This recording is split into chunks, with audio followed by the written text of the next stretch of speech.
कि अमेरिका ने इमरान खान की हुकूमत गिराई। पाक अमेरिका ताल्लुकात की तारीख का सबसे बड़ा राज और मुबैना साइफर की पूरी सच्ची कहानी अब दुनिया के सामने खुलकर आ गई है। एक अमेरिकी news website drop site news ने साबिक वज़ीर-ए-आज़म इमरान खान के दौरे हुकूमत की उस मशहूर और खुफिया खत यानी साइफर की असल दस्तावेज पब्लिक कर दी है, जिसे लेकर पाकिस्तान की सियासत में अब तक का सबसे बड़ा तूफान मचा हुआ था। ये वही खुफिया सरकारी केबल है जिसे इमरान खान ने 27 मार्च 2022 के जलसे में अवाम के सामने लहराया था और दावा किया था कि अमेरिका उनकी हुकूमत खत्म करने की साजिश कर रहा है। इस दस्तावेज के पब्लिक होने से पीटीआई के हामियों में खुशी की लहर दौड़ गई है और वो इसे अपने सच्चाई का सबूत मान रहे हैं, जबकि मुखालिफिन का कहना है कि इसमें कोई साजिश नहीं बल्कि सिर्फ सफारती दबाव है। आइए आसान और सीधे लफ्जों में इस पूरे मामले की एक एक तफसील को समझते हैं।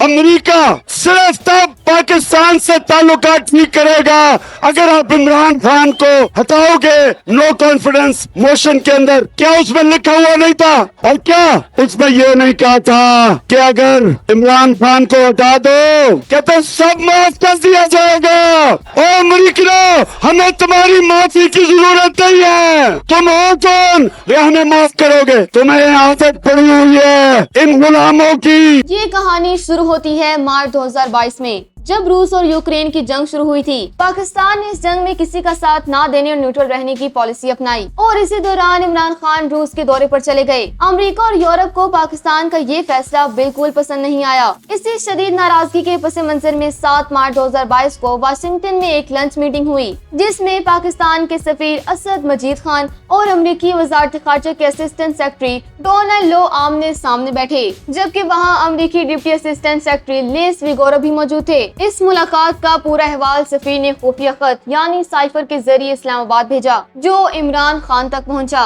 खत के मुताबिक अमेरिकी अफसर डोनाल्ड लो ने पाकिस्तानी सफीर से बहुत सख्त और धमकी आमेज लहजे में बात की थी। डोनाल्ड लो ने कहा कि अमेरिका और यूरोप इस बात पर शदीद परेशान है कि पाकिस्तान इस जंग में इतने जारहाना अंदाज में न्यूट्रल क्यों है। उन्होंने इल्जाम लगाया कि ये पाकिस्तान की कौमी पॉलिसी नहीं बल्कि सिर्फ इमरान खान का जाती फैसला है, ताकि वो अपने मुल्क के अवाम और खुद को एक आजाद लीडर साबित कर सके और अमेरिका मुखालिफ इमेज बना सके। डोनाल्ड लो ने साफ अल्फाज में कहा कि अगर इमरान खान के खिलाफ अपोजिशन के अदम एतमाद की तहरीक कामयाब हो जाती है तो वाशिंगटन में पाकिस्तान को सब कुछ माफ कर दिया जाएगा, क्योंकि रूस का दौरा इमरान खान का जाती फैसला समझा जाएगा। लेकिन अगर वो इस तहरीक से बच गए तो आगे चलकर पाकिस्तान के लिए बहुत मुश्किल हो जाएगी। पाकिस्तानी सफीर असद मजीद ने अमेरिकी अफसर को इसी वक्त नफी तली सफारती जुबान में करारा जवाब दिया। उन्होंने कहा कि अमेरिका का ये तासुर मुकम्मल तौर पर गलत और गुमराहकुन है, क्योंकि न्यूट्रल रहने और मास्को जाने का फैसला सिर्फ इमरान खान का नहीं बल्कि पाकिस्तान के तमाम इदारों ने मिलकर तफसीली मुशावरत के बाद किया था।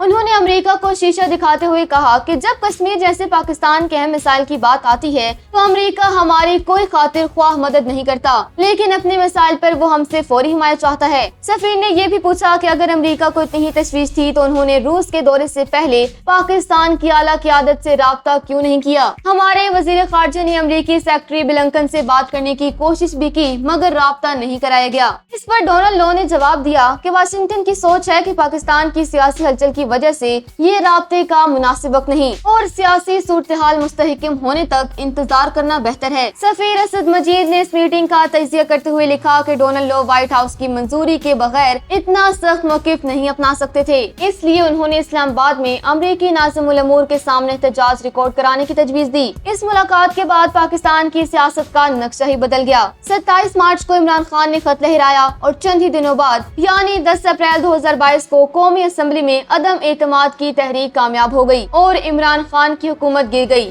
जिसके बाद शहबाज शरीफ वज़ीर आज़म बने। Consequently, the resolution for vote of no confidence against Mr. Imran Khan, the Prime Minister of Islamic Republic of Pakistan, has been passed by a majority of the total membership of the National Assembly. Imran Khan ने मुसलसल इल्जाम लगाया कि America और पाकिस्तान की establishment ने मिलकर उनकी हुकूमत गिराई है, जबकि अमेरिकी महकमा खारजा ने इन इल्जामात को हमेशा बेबुनियाद साजिशी थ्योरी करार दिया और डोनाल्ड लो ने भी बाद में अमेरिकी कांग्रेस के सामने इस बात से इनकार किया। इमरान खान की हुकूमत जाने के बाद उन पर और शाह महमूद कुरैशी पर ऑफिशियल सेक्रेटरी एक्ट के तहत साइफर केस कायम किया गया, जिसमें इल्जाम था कि उन्होंने खुफिया सरकारी दस्तावेज को पब्लिक किया یا اسے گم کر دیا۔ اس کیس میں اعظم خان اور سہیل محمود گواہ بنے اور جنوری 2024 میں خصوصی عدالت نے عمران خان اور شاہ محمود قریشی کو 10 سال قید کی سزا سنائی۔ تاہم جون 2024 میں اسلام آباد ہائی کورٹ نے دونوں کی اپیل منظور کرتے ہوئے انہیں اس کیس سے مکمل طور پر بری کر دیا۔ اگرچہ عمران خان اب بھی دیگر مقدمات کی وجہ سے اڈیالہ جیل میں قیدی تنہائی میں موجود ہیں۔ پی ٹی آئی کا ماننا ہے کہ اسٹیبلشمنٹ نے امریکہ کے دباؤ پر عمران خان کو ہٹایا اور بعد میں ان کے خلاف کیسز بنائے، جبکہ مخالفین کا کہنا ہے کہ عدم اعتماد کی تحریک بالکل آئینی تھی